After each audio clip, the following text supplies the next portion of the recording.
नवरे park street आदि शक्तीपीठ उत्थान ध्यान मंदिरची 16वी वर्षगाठ संपन्न झाली। भारतीय संस्कृतीवर आधारित सहज योग द्वारा मानवाच्या कल्याण हेतू परमपूज्य श्री माताजी निर्मला देवी यांनी सन 1970 मध्ये सहज योगची स्थापना केली आणि भारताचे विभिन्न राज्यांमध्ये, शहरांमध्ये, गावखेड्यांमध्ये सहज योग अभ्यास पद्धती, सहज योगला लोकांनी आपल्या परिवारात समाविष्ट केले। येथील शोभा टीचर म्हणाल्या की आम्ही भाड्याच्या जागेमध्ये योग चालवत आहोत। यासाठी त्यांनी आश्रमची मागणी केली। यावेळी ज्येष्ठ सहज योगी नाना भोईर यांनी मार्गदर्शन केले। कार्यक्रमाच्या प्रसंगी लहान मुलांनी सांस्कृतिक नृत्य प्रस्तुत केले।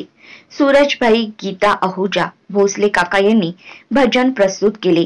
या कार्यक्रमाला सफल करण्यासाठी स्मिता नायर यांनी अथक प्रयत्न केले। शेकडो साधकांना माताजीचा आशीर्वाद मिळण्याची व्यवस्था केली।